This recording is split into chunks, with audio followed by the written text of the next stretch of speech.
Sud Radio, Osez investir, Thomas Binet. On a retrouvé Thomas Binet pour parler argent, investissement aujourd'hui. On parle de quoi plus précisément ? On va commencer à faire un petit panorama de l'immobilier à Bordeaux. On va recevoir Alexis Dupont qui est directeur général de France Invest. On va parler investissement non coté. C'est quoi ? Ça fonctionne comment ? Et ça sert à quoi en définitive ? Et Guy Marty, notre expert en gestion de patrimoine, qui va nous parler d'intelligence artificielle et d'investissement. Allez, tout de suite c'est parti. Au cœur des quartiers pour mieux vous conseiller, le réseau Century 21 et ses 960 agences immobilières vous présentent Sud Radio, Osez investir, le conseil de la semaine. Vous nous emmenez donc à Bordeaux ce matin, Thomas, pour nous parler du marché de l'immobilier sur place. Il se porte comment ? C'est pas terrible. Et je vais vous expliquer qu'au cours du dernier trimestre, d'ailleurs, le prix du mètre carré a enregistré une baisse de 0,5%. En revanche, pour l'année écoulée, c'est une baisse de 8,1% qui a été constatée. Alors, toutes ces baisses de prix témoignent d'un marché immobilier bordelais qui se retourne après une période de forte hausse, plus 12,4% entre 2018 et 2022. Sur les 3 dernières années, c'est donc une baisse importante des prix de l'immobilier, à savoir moins 8,5%. Et si on rentre dans le détail, ça donne quoi ? Dans le détail, devenir propriétaire à Bordeaux demande un budget d'environ 5 166 € du mètre carré pour une maison contre 4 265 € toujours du mètre carré pour un appartement selon les chiffres de la FNIM du 1er juin. À noter que le prix moyen au sein de cette ville est de 27% supérieur à la moyenne constatée pour l'ensemble du département. Est-ce que le marché de la location est dynamique, lui ? Les loyers connaissent une variation de moins 1,8%. Comparé à la même période l'année précédente, la tendance est donc à la baisse. Et pour un 2 pièces, cela baisse même jusqu'à moins 2,9%. Écoutez, c'est tant mieux pour les locataires, après tout. Il fait bon certain. vivre à Bordeaux, profitez-en. Tout de suite, on accueille votre invité, l'invité de la semaine sur Sud Radio. C'est Alexis Dupont, directeur général de France Invest, association qui regroupe 450 sociétés de gestion financière et 200 sociétés de conseil, dont la vocation est de promouvoir la place et le rôle du capital investissement auprès des entreprises françaises. Bienvenue à vous, Alexis Dupont. Bonjour. Vous êtes l'invité de Thomas Binet. Vous avez sorti une étude sur le non-coté en mai dernier. Alors avant toute chose, définissons pour nos auditeurs, c'est quoi, Alexis Dupont, le non-coté ? Alors, vous savez, en France, on a une chance, c'est qu'on a des entreprises extraordinaires, des startups, des PME, des ETI. Le métier de mes adhérents, c'est de les accompagner, les financer et les aider à grandir. Particulièrement quand elles sont non cotées en bourse, c'est de là que vient le mot de non coté. Oui, c'est ça. Il ne faut pas être en bourse, pour être très concret. Toutes les entreprises qu'on accompagne sont non cotées en bourse. Elles peuvent l'être à terme, mais au moment où on intervient, on commence à les accompagner, elles ne le sont pas. Alors, c'est composé de quoi, un investissement non coté, en définitive ? Un investissement non coté, c'est composé d'une prise de participation dans une ou plusieurs entreprises. Quand on intervient via des fonds, souvent il y en a plusieurs qui sont dans le fond et qui permettent de diversifier les risques. Et donc il y a bien souvent une prise de capital aux côtés des dirigeants de l'entreprise à différents niveaux pour les aider à réaliser leur projet de croissance. Alors quels sont les types d'entreprises qu'on recherche ou qu'on trouve dans ce type de situation ? Alors, le point commun de toutes les entreprises, c'est qu'elles ont toutes envie de grandir. On cherche des entreprises qui ont des projets de croissance, qui ont besoin d'être accompagnées. Donc, ça peut être de la croissance externe pour une entreprise déjà mature ou se lancer à l'international. Ça peut être pour une start-up de grandir très rapidement, aller conquérir des marchés avec des nouveaux produits ou des nouvelles idées. C'est vraiment, chaque entreprise a son projet. Le point commun, c'est qu'elles veulent toutes grandir. Mais sans vous demander une répartition, il y a plus de start-up, plus de domaines industriels, plus de domaines commerciaux. Alors aujourd'hui, c'est 80% de start-up et PME, 20% d'ETI, donc des entreprises un peu plus grandes, plus matures, souvent avec une histoire familiale derrière. Et dans les secteurs, c'est très varié. On investit beaucoup dans l'industrie, beaucoup dans la technologie, la santé. Les secteurs sont très variés. Alors, on va s'arrêter un instant justement. 80%, vous dites globalement de start-up, etc. Ça veut dire que c'est eux qui ont le plus besoin d'investissement au moment où nous nous plaçons. Oui, c'est ça. Ils ont moins d'apport naturel. Alors, ils ont moins d'apport naturel et puis les entreprises en France, alors les startups, c'est naturel de vouloir grandir et c'est presque consubstantiel à leur nature de chercher des capitaux. Mais les PME, aujourd'hui, elles font face à des projets de transformation très importants. Elles ont besoin de se décarboner, elles ont besoin de se digitaliser, parfois de transmettre l'entreprise à une nouvelle génération. Et tout ça, ça se fait, il y a besoin de savoir-faire, il y a besoin de capitaux pour accompagner ces transitions-là. Donc, c'est vraiment notre métier. Alors, ça s'adresse à qui, ce type d'investissement non coté ? Quelles sont les cibles d'acheteurs potentiels ? Alors, aujourd'hui, c'est un marché, jusqu'à il y a quelques années, qui s'adressait vraiment beaucoup aux investisseurs institutionnels, principalement, donc des compagnies d'assurance, des investisseurs publics ou privés vraiment de grande taille. C'était vraiment un marché de gros, si je puis faire ce parallèle-là. Et puis petit à petit, ça devient un marché de détail. Alors ça a commencé par des investisseurs avec un profil très patrimonial, avec beaucoup de moyens, qui étaient capables de mettre des tickets d'investissement relativement importants dans les véhicules. Et puis petit à petit, ce qu'on voit depuis quelques années, c'est des tickets d'entrée, des montants d'investissement minimum qui diminuent petit à petit à un marché qui s'ouvre à des investisseurs, je dirais, plus normaux, des Français comme vous et moi. Alors, on est un dimanche matin, nos auditeurs nous écoutent évidemment et ils se disent « Tiens, ça peut m'intéresser, j'ai pas forcément fait d'investissement dans ce domaine-là. » Comment peut-il s'y prendre à l'issue de cette émission pour investir dans du non-coté ?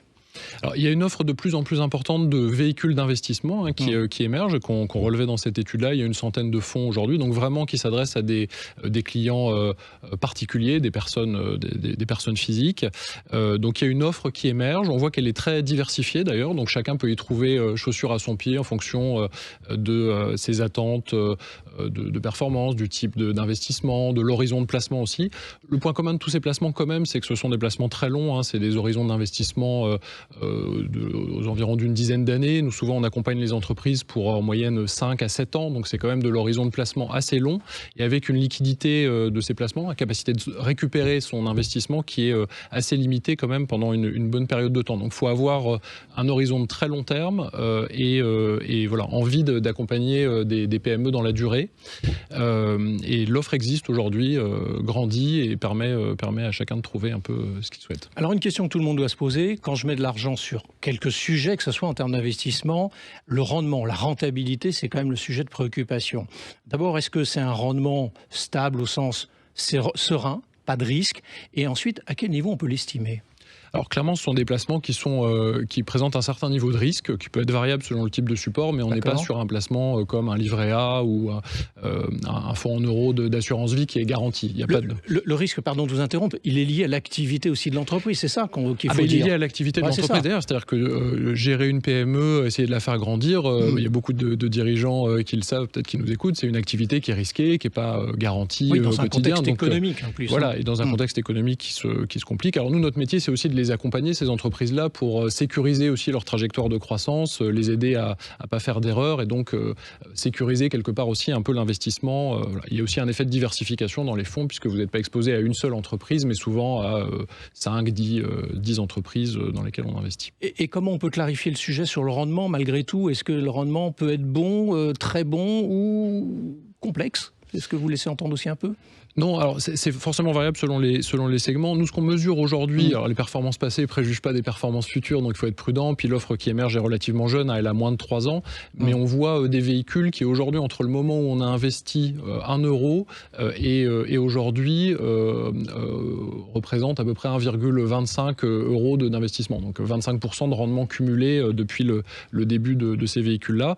Il faut voir comment ça va se prolonger dans le temps. Encore une fois, on est sur des horizons d'investissement qui sont longs et donc il faut regarder ça dans le temps, mais aujourd'hui on a quelque chose qui commence à se consolider de façon assez intéressante, assez prometteuse. Alors quel conseil vous pourriez donner à quelqu'un qui voudrait investir sur le non-coté, encore une fois, sur le taux de conservation, le temps de conservation de ces investissements?